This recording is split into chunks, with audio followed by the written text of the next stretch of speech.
And we're live. It is Thursday, November 4th, 14th, 2024, 8 o'clock a.m. Eastern Time, which means that somewhere, most places in the world, it is not 8 o'clock a.m. And you are watching Dogshirt TV, a fucking revolution in morning television.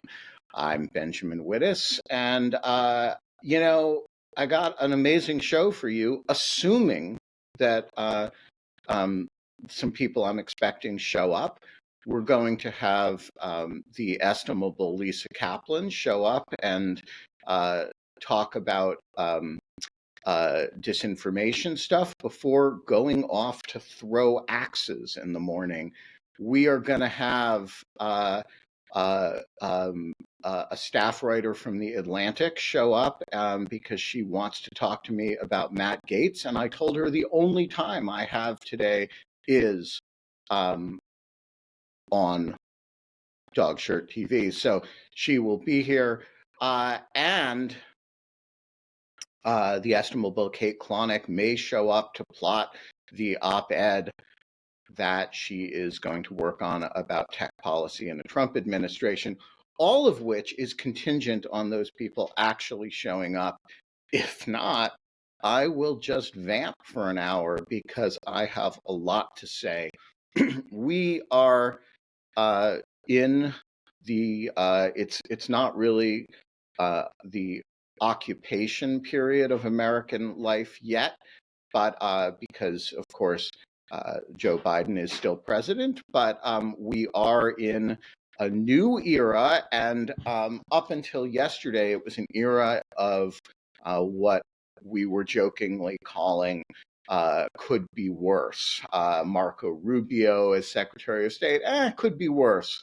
About as good a choice from Donald Trump as you could reasonably expect. Mr. Representative Michael Waltz as National Security Advisor. Look, I'm not excited about it, but it could be worse. And even Kristi Noem, she has been a governor of a state. If you have to have somebody run a tyrannical roundup of migrants to deport them, I'm not sure that's the worst choice in the world, though it's getting there. And then there was the beginning of the jumping off of the cliff, and that was started with John Ratcliffe to be the CIA director. And even there, I confess, I had my it could be worse moments, because I thought the worst case scenario was, well, we get a Kash Patel running the CIA, or maybe we get a Rick Grinnell in a position like that. And so John Ratcliffe, who's a MAGA apparatchik, but has been a U.S. attorney, has been, did a little tour as DNI. And so at least he kind of knows something. Would be a pretty terrible appointment, but okay. It still is in the could be worse department.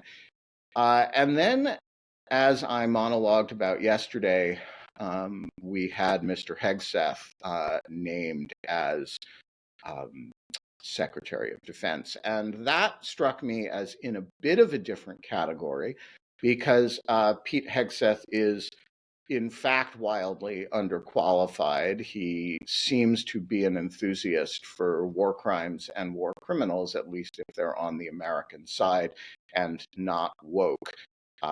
And he is also going to be running one of the largest bureaucracies and most complicated and far-flung bureaucracies in the world. And so that struck me as kind of a bad thing. But then it got worse.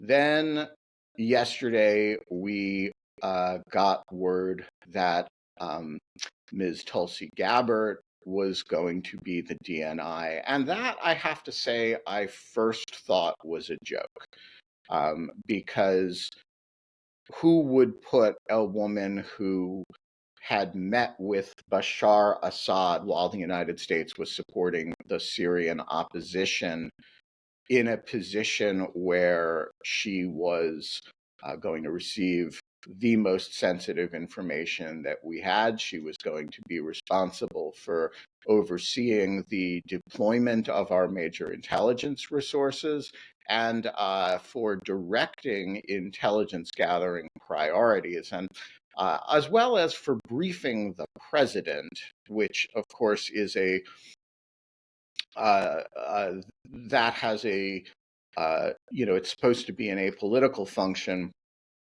It has a it should be an apolitical function, and when it's not, that is a really, really, really bad thing. So we have a. She's also, of course, a person who has um, let's just say untoward solicitude for President Vladimir Putin of Russia, and real hostility to U.S. support for Ukraine. So that I thought was bad. And then moments later came the worst news of all, which is that Matt Gaetz is going to be the Attorney General, at least nominee of this administration. And again, I thought it was a joke for a minute. It would have been a kind of good punchline, like double punchline, to have Tulsi Gabbard and Matt Gaetz lined up as like two gut punch jokes, and then sort of announce that you were kidding, and that actually there were normie people going to be in both of those positions. But that's not what happened. It turned out to be real. And here to talk to me about at least the Matt Gaetz side is Elaine Godfrey of The Atlantic, who this is not best practice. People don't do this when a journalist texts you and says, hey, they want to talk to you about an appointment. It's generally not a good idea to do what I did to Elaine and say, I'm happy to talk, but really the only time I have today is during my live stream. So why don't you join me on my live stream and you can talk to me about it then. I think that's kind of rude, and I generally disapprove of that practice. So I'm urging you not to do it. That said, I did it today because I'm at a conference here, which is why I'm at this hotel room. And the moment this live stream ends, I am going to go into my this conference and be mostly dark for the rest of the day. And so this really was the only opportunity I had to do it. Plus, let's face it, it's really good content. Elaine Godfrey, welcome to Dog Shirt TV. The floor is yours, but you have to unmute yourself. Hi. My apologies for putting you in this position that I don't think people should do, but really was my only choice as a way of getting back to you in a timely fashion today. No worries. No, I appreciate this. So, yeah, I mean, I guess I'm curious. I've heard that perhaps he will be sort of the face. If he's confirmed, he'd be the face of the AG's office, and the deputy would sort of do the actual work of the AG. Can you talk about that? I'm curious how, like, logistically Matt Gaetz could be AG, and like what he would do, what he could do to sort of be this like retribution agent. Yeah, so the first point to make about this is that I'm not really sure why he would want the job. All the women in the Justice Department, at least to my knowledge, are of age. And there isn't really a culture of illicit drug use in the senior levels of the Justice Department, at least not to my knowledge. So it's a bit of a change of pace for him. Jokes aside, so there is certainly an element of truth to what you just described. in fact, if you look at the way the offices of the Attorney General and the Deputy Attorney General are structured, the Deputy Attorney General, in fact, runs the Justice Department on a day-to-day basis. And so, but that's always true. It's not more true with Matt Gaetz as AG than anybody else. The AG is responsible for big picture decisions, which are generally teed up for him or her by the DAG.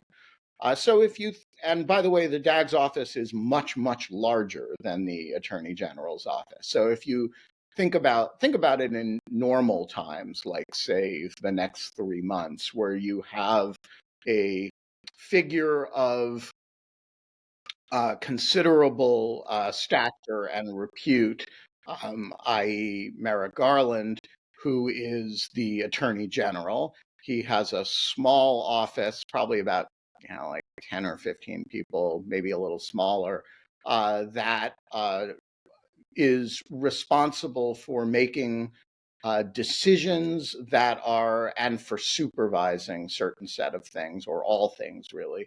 And then you have Lisa Monaco, who's the day-to-day runner of the Justice Department, which has, she has an office probably more like 30 people. And the various components of the Justice Department report to her. And she reports to the Attorney General. So that's the usual structure, and that allows the Attorney General to be anything from a very detailed micromanager in some cases to a fairly distant overseas landlord in other cases. And given that he does not have a lot of familiarity with the day-to-day ins and outs and functioning of the Justice Department, I think it's reasonable to assume that Matt Gaetz would be in the latter category. I don't think that is of much comfort.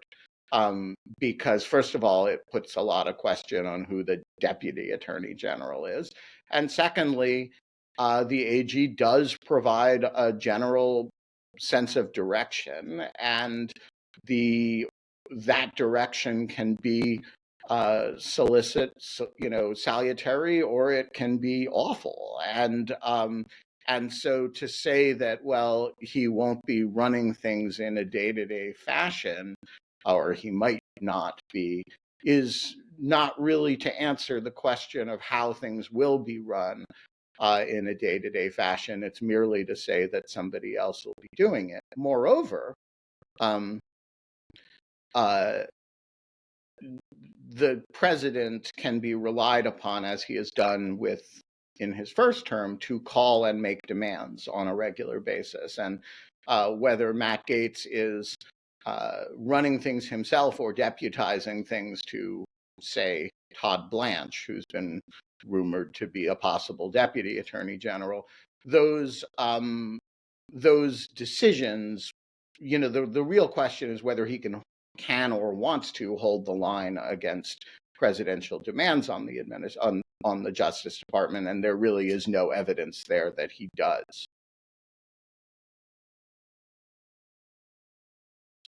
Sorry, you're muted again.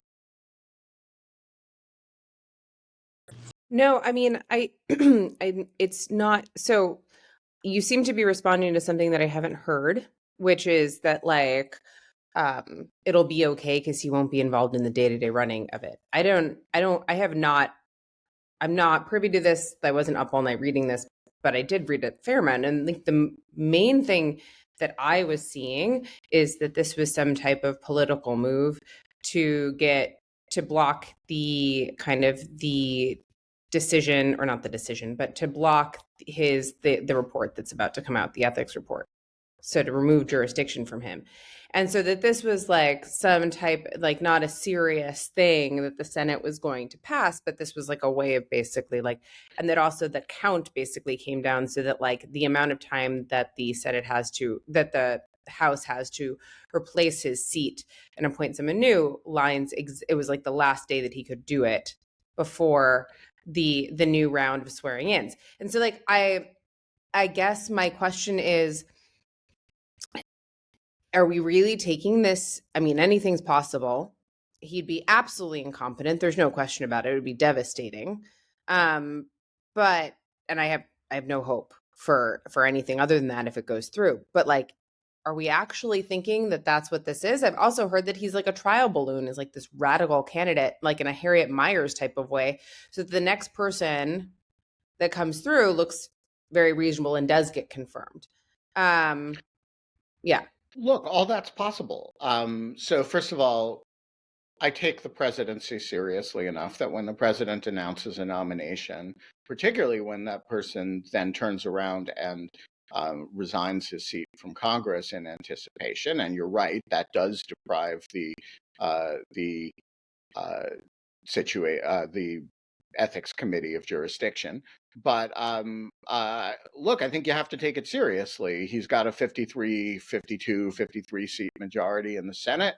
You have to assume that there's a presumption of confirmation. And by the way, they also floated this trial balloon yesterday of appointing the whole cabinet by recess appointment, by engineering of a fake adjournment. So I think you have to take it seriously. That said, would I be surprised if both this and the Tulsi Gabbard nomination sort of implode? Not particularly.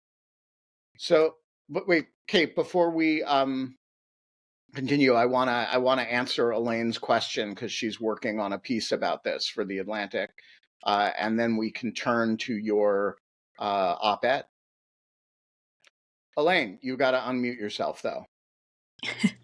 No, I think you answered it. I mean, I guess I would just say that it does seem like a legit pick to me, at least from the people that I've talked to. Like, I don't know, I would take it seriously when I sort of floated that to them, that it was like a false flag operation. They were like, no, that's dumb. So I don't know, but take that with a grain of salt, I guess. I don't know. I guess I'm just, I think that answers my question. I'm sort of interested in this idea of like what, if he is AG, which like, there's a lot of ifs there.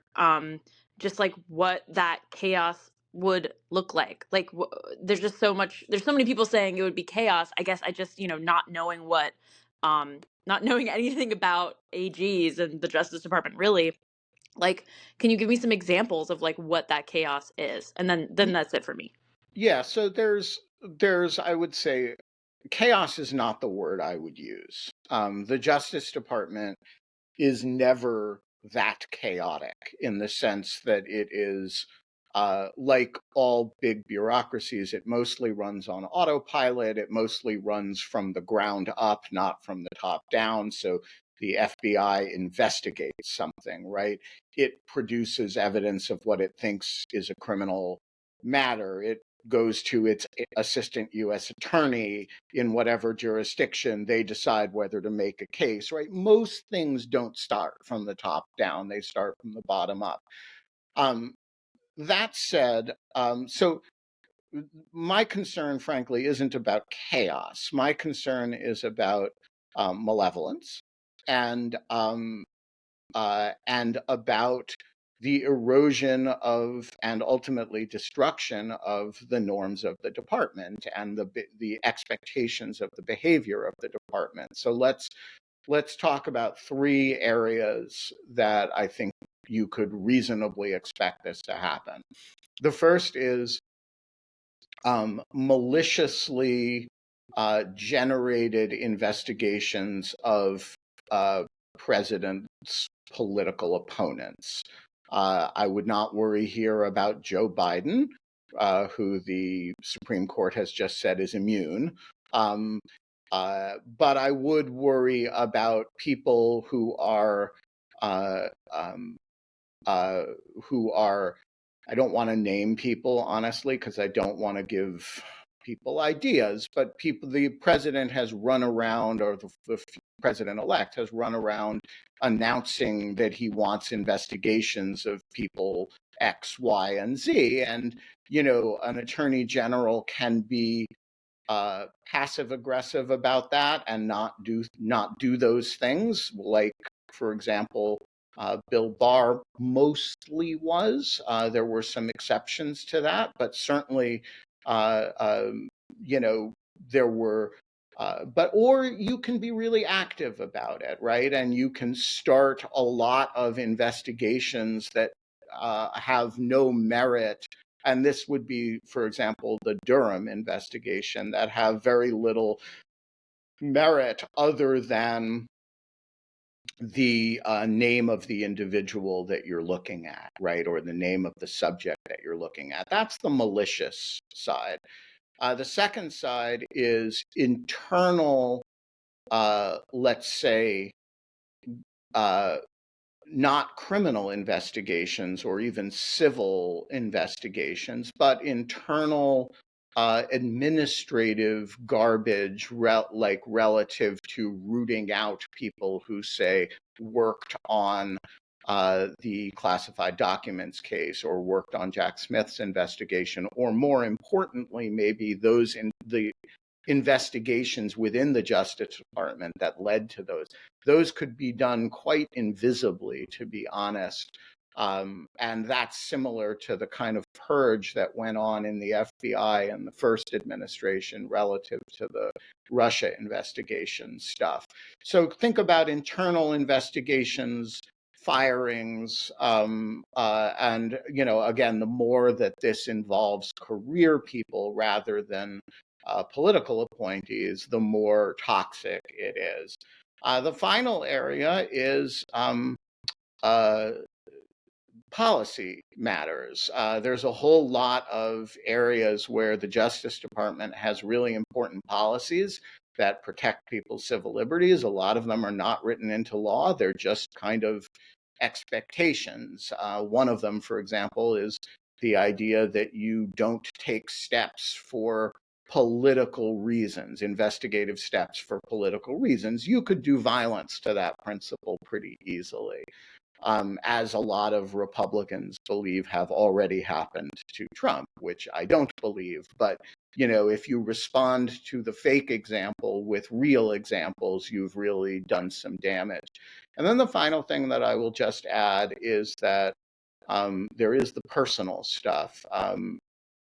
Matt Gaetz is somebody who has been investigated in a serious way by the U.S. Department of Justice.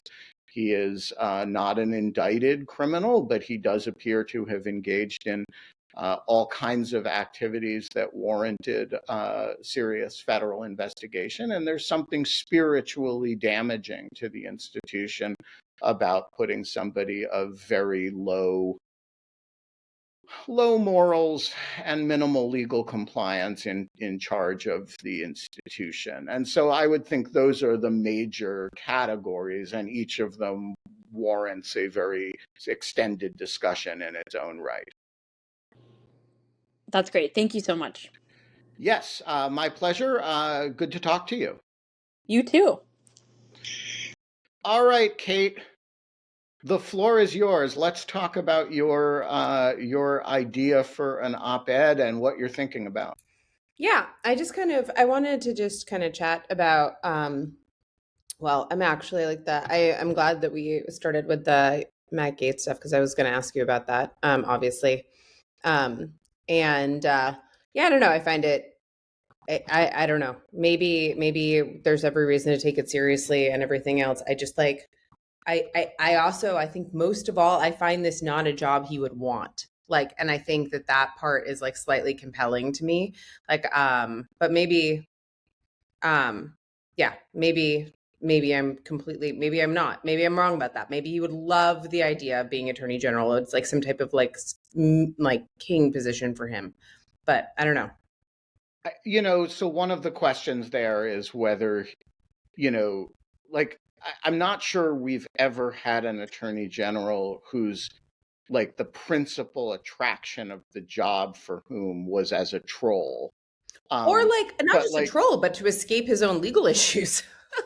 Right, although his legal issues appear to be done. except that he may have ongoing issues in the House, although now they're gone too. But his legal issues with the Justice Department were done, so he doesn't need to be in charge in order to, escape sex trafficking charges. That's already done. But I do think part of the attraction of the He position, did need to do it though to like escape the House report coming out. yes. So not legal, but but consequences. He did it to escape consequences. Right, or at least it will have that effect. Now, look, Matt Gaetz is not a moron. He's a smart guy. He is a lawyer, and he's a very articulate guy, among other things. And so he may have an attraction. Look, power is a thing, and people are into it, and he may have an attraction to actually wielding the office of the Attorney General. I guess we're going to find out whether he has things he wants to do in that role, or whether he, just wants to have it to troll people, or whether he really wants to be an abusive presence. And we're also going to find out whether the Senate and whether really 3 or 4 senators have anything like vertebrae. The other thing I was going to ask you about this briefly before we switch over is what about the idea of the stupid Susan Collins? Well, he'll have to go through a background check bullshit.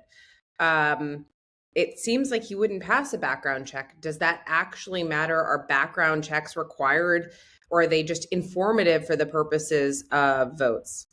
The latter. Yeah. So with presidential nominations, the actual background check is a FBI report to the Senate, to the relevant Senate committee. And so in the case of Matt Gaetz, you can expect a background check to, for example, contain a lot of information about whatever happened with this 17-year-old. In the ethics report. Right. Well, the ethics report may come out separately, or it may not. Yeah, I was going to. That was my last question, which was do you think that it'll get leaked, or do you think that it will be distributed? Is there any avenue for it to be distributed legitimately? There is, which is that I believe the ethics committee is supposed to vote on Friday as to whether to release it, and because Matt Gaetz is a reviled figure among Republicans because of what he did to Kevin McCarthy. Remember, he is single-handedly responsible for the deposing of the speaker. And I think you can expect one Republican may vote to release it just as a fuck you to a guy that they really don't like. I mean, people are talking about him on the press, in the press, on the record, Republican. So I think it's likely to come out, and I think he is, and I would not be surprised if, some Republican senators say, hey, this is a bridge too far. On the other hand, betting on the backbone of Republican senators it's not gone well for us lately. It's not like a good operating presumption. I do think he has a very low chance of getting the votes of Lisa Murkowski and Susan Collins. But he would need to lose some more votes than that, and it becomes tricky to count the votes against him, particularly this far out. I will also say one other thing, which is it would be a great shame if Matt Gaetz were kind of the sacrificial victim that normalizes Tulsi Gabbard, right? And so Republican senators say, well, I voted against one, I showed my independence, but I let the other one through. Should, right. I mean, Tulsi Gabbard is a national security disaster, and she is manifestly unqualified for that position. It is a position that has, it's an extremely complicated position.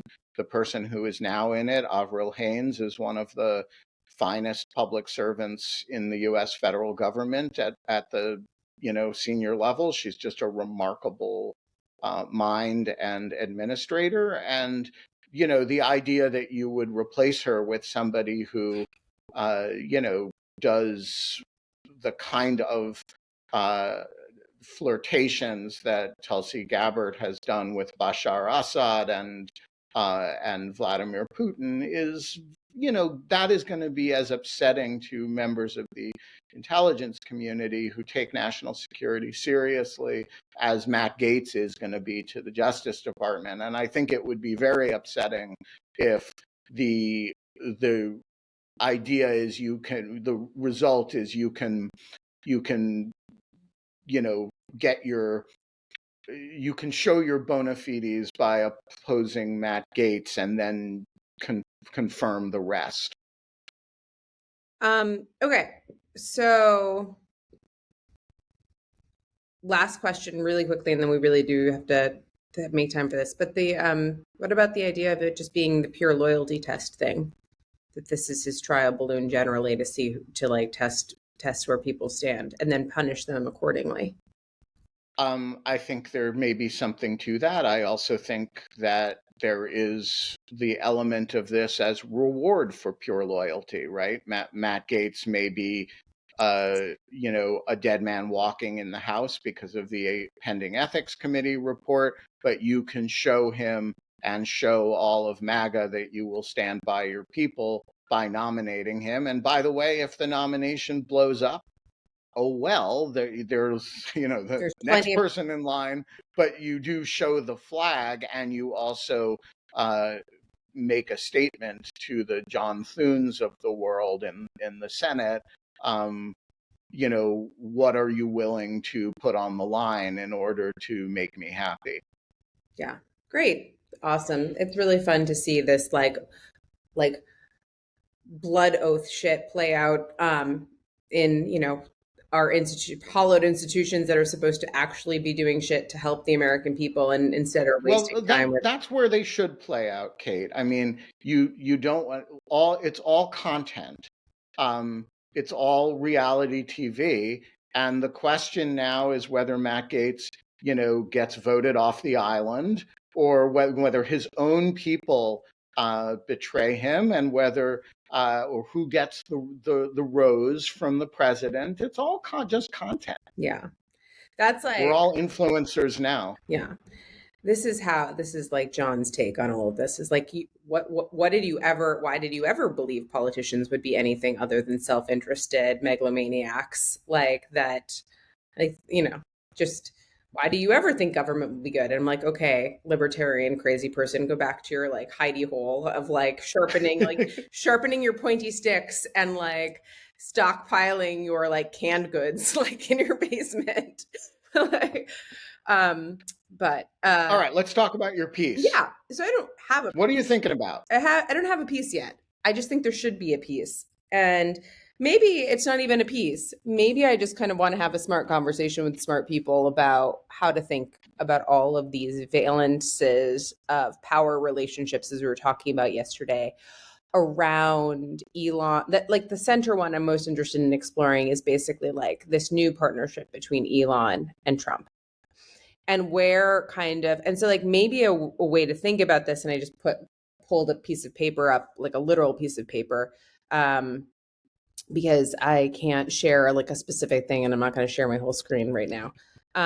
But is to think about it as like the start at like the main focus being like the Elon, it seems like a visualization, and then to turn into an op-ed, but the Elon Musk relationship, and then like the interests that align there that are like they both have in common, and then like, or that they share, then like the interests that they represent or people that they are also aligned with that conflict with each other. And I just kind of think that is super interesting. We could start with China, but I actually kind of think that it's easier to start with something like just plain old internet regulation. And I just think that there's just like a lot of conflicting factions, and promises in both directions and expectations in both directions that this is really significant. I also want to point. Can I interview you about this? And so let me start in a perhaps surprising place, which is I'm gonna grab a pencil, but I'm listening. Okay. Let me start with TikTok, because it seems to me one thing that happened is that Congress overwhelmingly passed this bill that says TikTok has to be banned by the app stores unless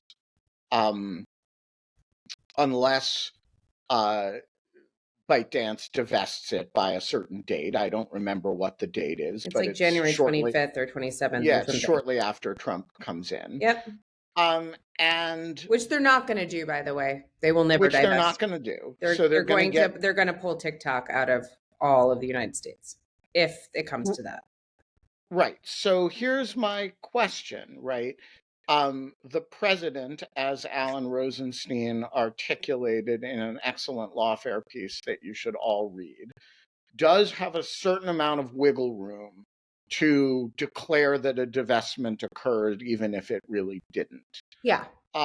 And Trump has major donors who are significant investors in ByteDance. He's also got Elon Musk, who owns Twitter, which is presumably would stand to benefit if ByteDance, if TikTok were not easily available in the United States anymore. And so 5 days after he comes into office, there's a major test of this, which is, does he piss off the his... Yeah, that's a good point. Like maybe the TikTok issue is like the most trial balloony of issues because it comes the soonest. You has this imminent deadline. It involves the Chinese and it involves tech. So it's maybe like where all of this will get answered the quickest. Or it's where it'll start to be answered, right? So Trump favored a TikTok ban while he was in office. In fact, he proposed one.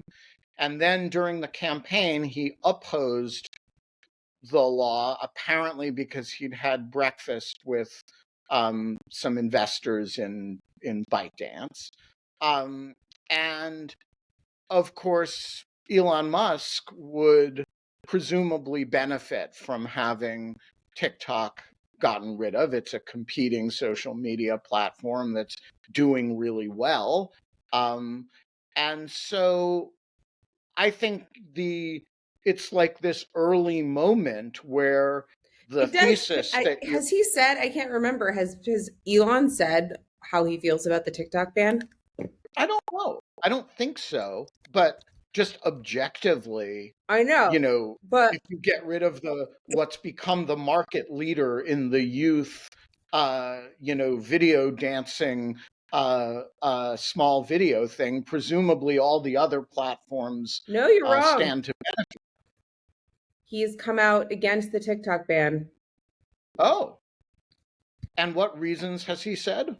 This is what I suspected. More like, principle reasons. Like the idea that essentially that he opposes it contrary to freedom of speech and expression. All right. So that's actually interesting to know. Yeah. So maybe we start with the assumption that 5 days or 10 days or whatever after he comes into office, the law says he has to, that unless he certifies that a divestment has occurred, which it will not have happened, but presumably he could do in some farcical way, the TikTok ban will just go into effect. And my question as an initial matter is, what does he do? Yeah. I don't know. Okay, so here's another one. I mean, I legitimately don't know. The case is hurtling forward, and it does not look good for TikTok. Right. And Another, so another. maybe Elon says, you know what, like it was out of my hands on this. This happened not on Trump's watch. Right? This happened not on Trump's watch. He couldn't do anything about it to stop it once it got here. And takes the benefit that it pays to the benefit that this gives him monetarily. Okay, the way that this is good for business. But it's only good for business in the short term because it does set up the US and China, which again, we mentioned yesterday, the tech industry is just chomping at the bit for. And that in combination with Chinese tariffs really sets like a terrible tone for US tech in China. All right, so let's talk about US tech in China, because that is, of course, the broader issue here and the highest altitude issue. We have, on the one hand, Trump wants to be the ultimate China hawk. He, talks about tariffs. He talks about being tough on China. He talks about his enemies as weak on China. On the other hand, he has made repeated noises that he would be unwilling to defend Taiwan, whom he blames for outcompeting us in the chips department. On the other hand, he doesn't seem to like the CHIPS Act, which is designed to spend a lot of money in the US on our semiconductor industry. On yet the other hand, he wants US companies to onshore a whole lot of stuff that they're now doing in China. And on the fifth hand, he wants to slap giant tariffs on Chinese goods such that they would become dramatically more expensive in the United States, including the component parts of a whole lot of stuff that's built here. And so my question is, can you identify? Oh, and then on top of all of this, he wants a regulatory policy with respect to all kinds of social media companies that don't discriminate against conservative content, even when it's white supremacist content, and do discriminate against criticism of him. And so my question is there a discernible center of gravity to what he's saying about tech in China, or is it just a random word salad of things that really don't sit well together? Yeah, that's kind of like that's kind of where I am. It does feel like a giant and also I have to say that maybe there is no making sense of it because it's not clear. The people, the billionaire tech people that think that they have an in with Trump through Elon have their fingers in so many pies that it's not clear to me from the platforms to the chips, from the logistic streams, from the logistics stream to the manufacturer, from the manufacturer of goods and logistics to the ad market, right? And so this is it's not clear to me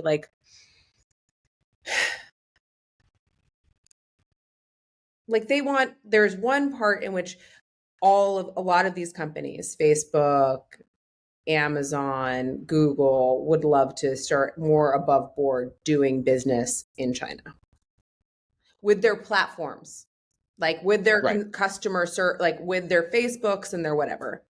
They're never going to the main problem for speech platforms is that they're never going to acquiesce to, or maybe they will, maybe this will be the excuse, like to acquiesce to Chinese oversight into how they run their business, right? That's traditionally been the excuse or the reason. That is one thing that is just a huge thing that they really want, right? China has also been cheap labor and cheap parts, cheap source material for manufacturing. But if that gets more expensive because of tariffs, then that it ceases to be that. So like if they're going like, and a lot of these people are buttering this on both sides. Like they're like Bezos has like, or Facebook has, I'm sure Mark Zuckerberg has investment in chips and like, and plenty of hardware that is going to be impacted by this, and also interests in Facebook, the platform, right? And like other types of things. And his interest obviously in getting rid of TikTok, by the way, to like have Instagram take over and be the only like thing is, I mean, that would be, he would love that. And so, I don't know that. I guess that maybe that's a good way to focus the questions, because Zuckerberg seems so bullish on Trump all of a sudden, or not opposed to him would maybe be a more fair way of saying this. I mean, no one wants a TikTok ban or would benefit more from a TikTok ban than Instagram. Right. So let me ask you, because there is one platform that is threatened by the current environment in a more immediate way even than TikTok, and that is the flight from Twitter to Blue Sky that is ongoing right now is pretty dramatic. It's dramatic by that platform standards because it had so few people on it, but it's still not. The numbers are Blue still Sky standards or Twitter standards? Blue Sky going to 15 million users is a huge scale up for Blue Sky. Enormous. It's like doubled in size in a couple of months, and 15 million is a very small number. We're not talking, I mean, Twitter still has like in the whether half of them are bots, perhaps, but that doesn't like, therefore, like trying to figure that out there, that way lies madness. 15 million, even if you like said half of the people on Twitter were bots, which is honestly possible, still it's like a tiny fraction of the 500 million people on Twitter, 400 million people on Twitter. And so I mean, what is the current user size of Truth Social? Now, but what about the problem of the flight? And I know I'm going to get in trouble for saying this, that this is important. But what about the flight of the elites? Oh, why is that? Are people mad at people about saying that now? Yeah, we're so out of the loopy. No, because we're supposed to be speaking to the masses now. Well, I just want to say, there are currently 14 people watching this live. Oh yeah, we're a super elite platform. And please I just think that's fine. Dog Shirt Daily does not engage in populism. All are welcome. We're open to the public, but you want to run with the big dogs, you got to piss in the tall grass. So I am not. I'm not. Yes, there are ashamed of like the good content is coming. The good content is fleeing. Yeah. The 15 million flight from Twitter is disproportionately the highest value content. I think you don't understand how the weird ecosystems with which, and like it looks like, I am sure that there have been many more high profile users that have left that do have good content that go to Blue Sky. But I think that you mistake, I don't think that they're going to, the people who are frequent users, common users on X right now, all of their content is still there. I think like the people that are signing on are not the people they have not been for a while that are following like Stephen Colbert or The Guardian or like, or even, George Conway or like anyone else. Like, I just think that there is this, you know, there are people who are there for pornography. There are people who are there for trolling and shit. That's why I'm on Twitter. I know. Which I'm not. I know. But my point, but like they're there for the bros, they're there for the memes, they're there for the radical right wing, which has been increasingly served to them, like, and like has like a booming presence at the moment. And they're not going to be bothered by the fact that the content is leaving. It might, around the edges, stop their engagement to a certain extent, but it's not going to put them on blue sky. Let's put it that way. And so I think that that's an interesting point. So what do I think? Like, long story short, to your question about how much of a risk is blue sky to Twitter, I would say not very much, and I would say Threads is still by far that has like by a huge percentage more uptake than blue sky. But it's going to take a while, by the way. It takes a long time to get Twitter to the place that it became in 2016 to like, which was actually a good place, 2016 to like 2020. It took a long time. It was like, that had been like 9 years of Twitter being a dumpster fire and fail whale and like all of the stuff and like people leaving in mass after Gamergate and protests and it being fringe.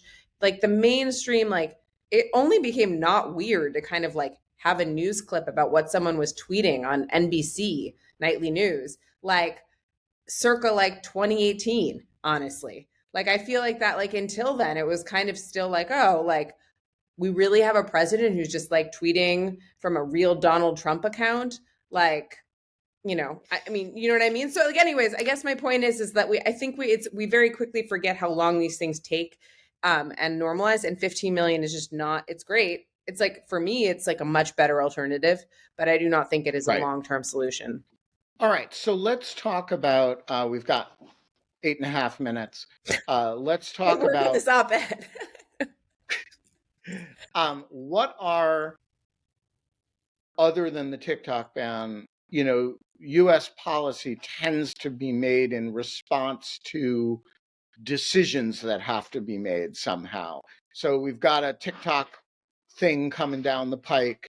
What else is coming down the pike that the U.S. is going to have to respond to in a fashion that will force decisions? Well, I don't know that this is I don't think this is a presidential question, but we're absolutely going to be getting the Section 230 case that Thomas and Alito have been just chomping at the bit for.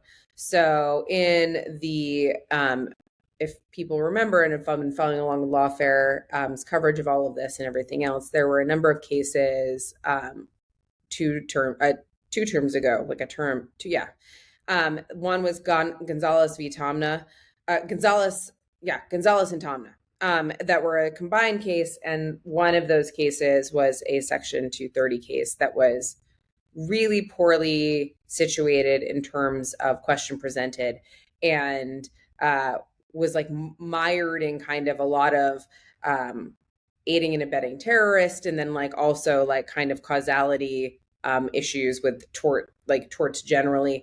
It was not a well-positioned case on the facts or